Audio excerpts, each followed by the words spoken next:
প্রতিদিন হাজারো মানুষ অনলাইনে কেনাকাটা করছেন। আকর্ষণীয় অফার আর বড় বড় ছাড়ের প্রলোভনে কেনাকাটা করছেন অনেকেই। তবে পণ্য হাতে পাওয়ার পর দেখা যাচ্ছে ভিন্ন চিত্র। বিজ্ঞাপনের সঙ্গে বাস্তবতার কোনো মিল নেই। কেউ পাচ্ছেন ভিন্ন পণ্য, কেউ পাচ্ছেন নকল পণ্য, আবার কেউ পাচ্ছেন না কোনো পণ্য। কিন্তু প্রতারণার শিকার হওয়ার পর অনেকেই জানেন না কোথায় গিয়ে অভিযোগ করবেন। অনলাইনে প্রতারণার শিকার হলে কোথায় অভিযোগ করতে হয় সেটা কি আপনি জানেন কিনা? না, এই সম্পর্কে আসলে আমার জানা নেই। আপনি কখনো অনলাইনে প্রতারণার শিকার হয়েছেন? হলে কি করেছেন?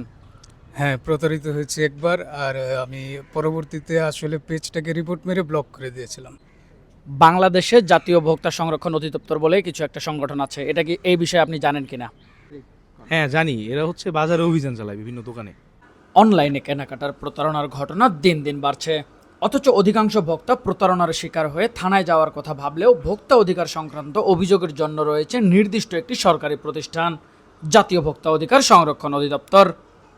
ভোক্তা অধিকার সংরক্ষণ আইন অনুযায়ী কোনো বিক্রেতা বিজ্ঞাপনে এক ধরনের পণ্যের কথা বলে অন্য পণ্য সরবরাহ করলে, নকল বা ত্রুটিপূর্ণ পণ্য দিলে কিংবা অর্থ গ্রহণের পর পণ্য সরবরাহ না করলে ভোক্তা অভিযোগ করতে পারেন জাতীয় ভোক্তা অধিকার সংরক্ষণ অধিদপ্তরে। 200 থেকে 2000 টাকা, টাকার অ্যামাউন্ট যেটাই হোক না কেন, আপনি যদি অনলাইন কেনাকাটায় প্রতারিত হন, আপনি অবশ্যই ভোক্তা অধিকার সংরক্ষণ অধিদপ্তরে আপনার অভিযোগটি দাখিল করবেন। তখন প্রতারিত প্রতিষ্ঠান থেকে তারা যে জরিমানা অর্থ আদায় করবে তার 25% আপনাকে ক্ষতিপূরণ হিসেবে দেওয়া হবে। কিন্তু সেক্ষেত্রে শর্ত হচ্ছে অবশ্যই আপনাকে অপরাধ সংগঠনের 30 দিনের মধ্যে অভিযোগটি দাখিল করতে হবে। আপনি তাদেরকে ইমেলও করতে পারেন কিংবা তাদের ভোক্তা অধিকার সংরক্ষণ ওয়েবসাইটে গিয়ে আপনি অনলাইনের মাধ্যমে ফর্ম পূরণ করেও কিন্তু আপনার অভিযোগটি দাখিল করতে পারেন। সেটা ক্ষেত্রে যেটি করতে হবে, আপনার সকল ব্যক্তিগত তথ্য দিয়ে রেজিস্ট্রেশন করুন। আপনার নাম, আপনার পিতার নাম, আপনার মাতার নাম এবং আপনি যে এলাকায় বসবাস করেন তার ঠিকানা। ভোক্তা অধিকার অধিদপ্তরে অভিযোগ করতে ক্রয়ের রসিদ, অর্ডারের স্ক্রিনশট, পেমেন্টের প্রমাণ ও বিক্রেতার সঙ্গে কথোপকথনের তথ্য সংরক্ষণ করা জরুরি। এসব তথ্যের ভিত্তিতে তদন্ত করে প্রয়োজনীয় ব্যবস্থা নিতে পারে ভোক্তা অধিকার অধিদপ্তর।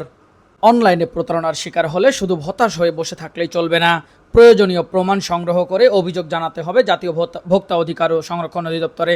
সচেতনতা বাড়লেই কমবে অনলাইন প্রতারণা আর নিশ্চিত হবে ভোক্তার অধিকার। মোহাম্মদ রাসেল, আজকালের খবর।